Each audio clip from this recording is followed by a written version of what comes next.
Hey everyone, this is Tristan here from Guitar by Ear. Today we're going to take a look at the Coldplay classic, Fix You. We're going to be in standard tuning for this song, so make sure you're tuned up.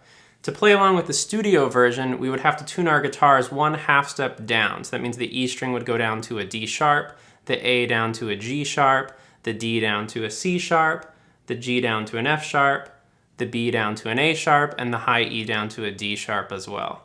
But for today, we're going to keep it simple. We're going to stay in standard tuning. There are a lot of versions of how to play this song out there. You can find online different guitar tabs and videos, but I didn't find many people playing it the way that Chris Martin from Coldplay is actually playing it, and he's using one of my favorite guitar tricks. There's a video you can look up of him playing live at a children's hospital where he's playing it this way, and he's in standard tuning in that version, so you can play right along with him. We're going to be in the key of E, so we're going to be basing everything on this E major shape right here. So that has our open 6th string, middle finger on the 5th string, ring finger on the 4th string, pointer finger on the 3rd string, and the first 2 strings open. The very special thing about the key of E on the guitar is that many of our open strings are a part of that key. In particular, our big 6th string and our 2nd string and 1st strings. And the little 2nd and 1st strings, we're actually going to keep these 2 strings ringing out open through pretty much the entire song. And that's that guitar trick that I was talking about.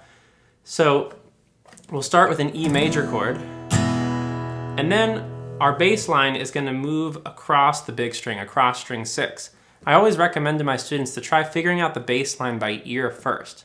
So as I play the bass notes, I recommend you resist the urge to look right away. See if you can find the notes on your guitar, and then I'll reveal what they are, or you can look back up at the screen. So our first bass note is that open E. I already gave you that one. The next bass note, don't look, it's going to be... And if the note you try is a little too low or a little too high, adjust accordingly till you find that. When you're right next to the right answer, you might hear kind of an ugly clashing sound where your note's kind of fighting with mine. That's actually a good sign. Don't give up. That means you're right next to the right answer. And so if you landed on the 4th fret on a G sharp, you would be correct. That's the 2nd bass note. And then the next bass note is going to be a little higher up that string.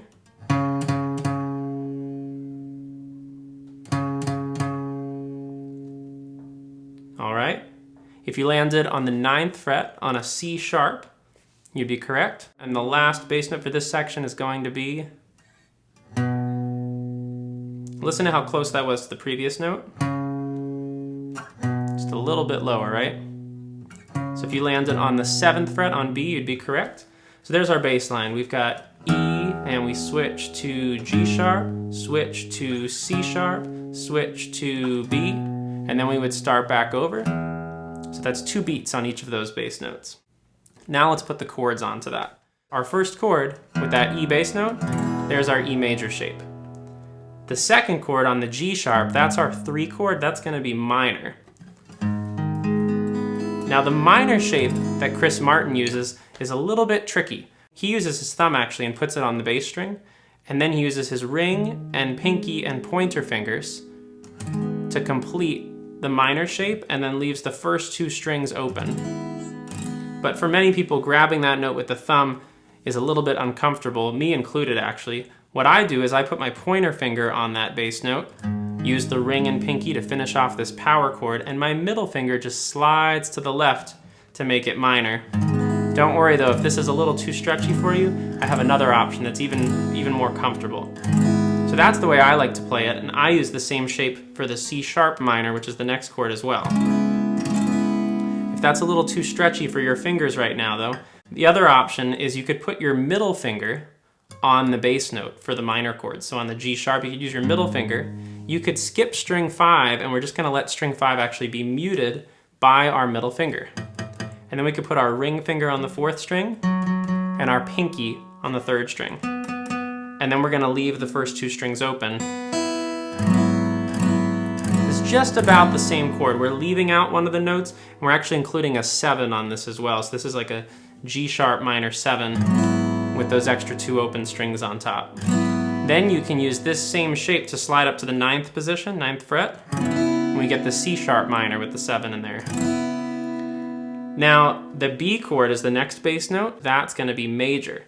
So it's going to look kind of like an E major chord, except if we were to re-finger our E major using our ring and pinky and middle finger, because then our pointer finger is free to act like a capo. And this is what we would do if it was a bar chord. Luckily, it's not. So if we slide up to the 8th fret with our middle finger, and then our pointer finger would go on that 7th fret bass note on the B, this would now be a B major chord.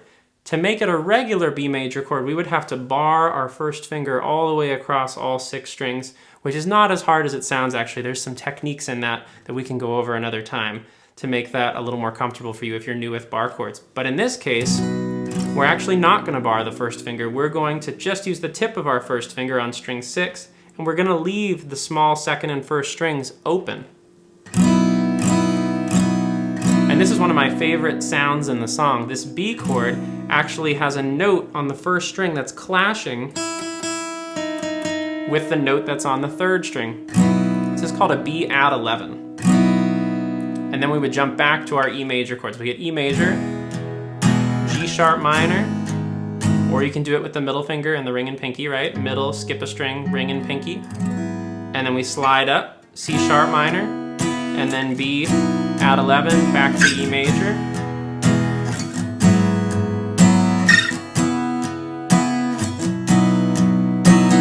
All right, now that strumming pattern that I'm using, if you're newer to strumming patterns, you can start off with just some down strums. Just do 2 down strums on each chord.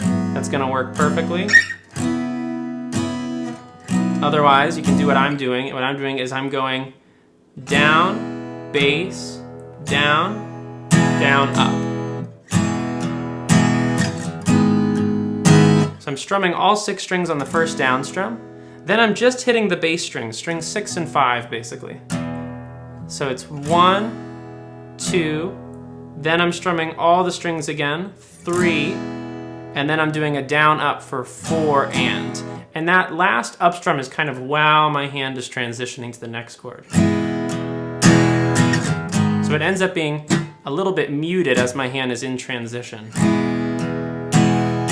Down, bass, down, down, up, down, bass, down, down, up, down, bass, down, down, up.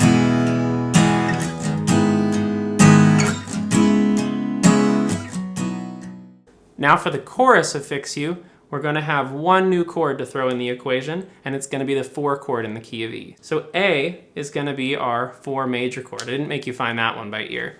So A is on our 5th fret, right there, and it's going to be the same shape we used for the B chord. So that's going to be pointer finger, ring finger, pinky, middle finger, and then we're not going to bar like we would on a regular A major bar chord. We're going to leave the first 2 strings open. Those first 2 strings add a different color against each of these different chords we're using, and in this case, this gives us an A add 9. So the chorus of the song is going to start on this A add 9, then it's going to go down to our G sharp minor, and you could do that with the middle ring and pinky, or you could do it the stretchy way, or you could do it with the thumb, like Chris Martin does, right? And then it's going to go back up to the B add 11, the B on the 7th fret, and then it's going to go back to A.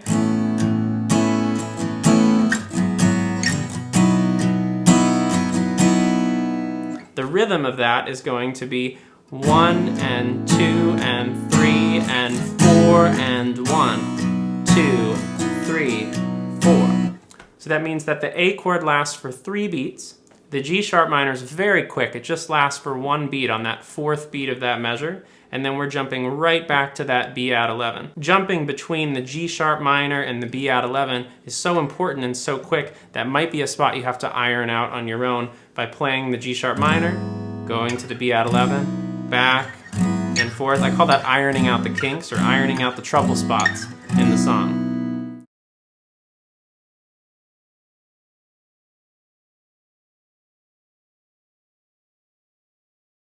Now this idea of using those open first 2 strings to play along with our chords in the key of E works really, really well.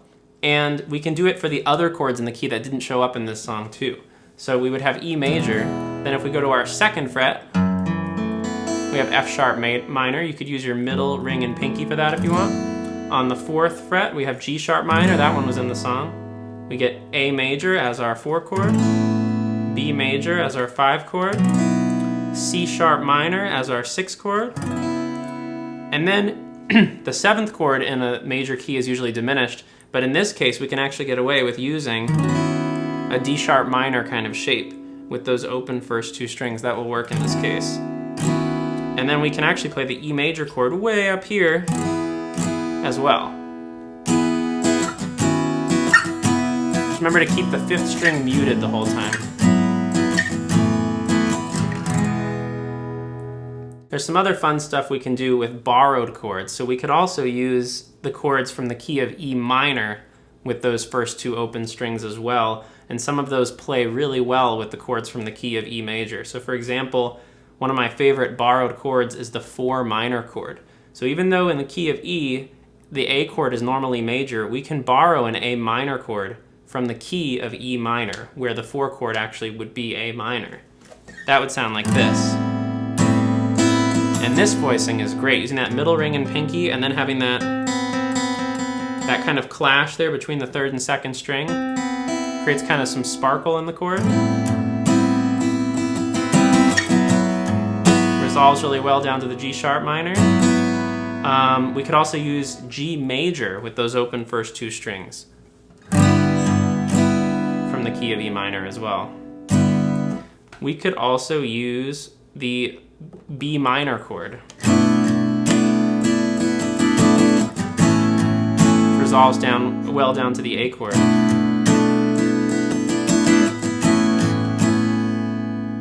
Could also use C major. We could use D major. And then of course we could use E minor.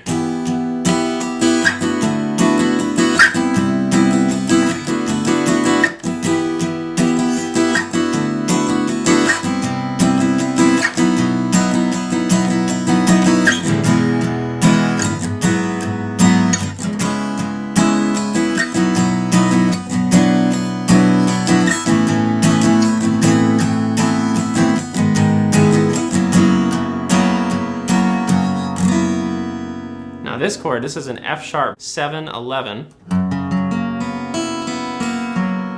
Also one of my favorite chords. I'm just taking those major bar chord shapes and leaving those first 2 strings open. So even without too much music theory, you can experiment with this on your own. You can take your major bar chord shape, the one that's 1, 3, 4, 2, and leave the first 2 strings open and see where it sounds good to you. Maybe you'll come up with some ideas for your own song. You can also do it with that minor shape. It's a little stretchier though, right? You can move that around, or you can do middle, skip a string, ring, and pinky. Let me know what you come up with. Thanks for watching, everyone. If this video is helpful for you, please consider hitting like and subscribe and sharing it with your friends. And let me know in the comments if you have any songs you'd like to see videos for. Thank you.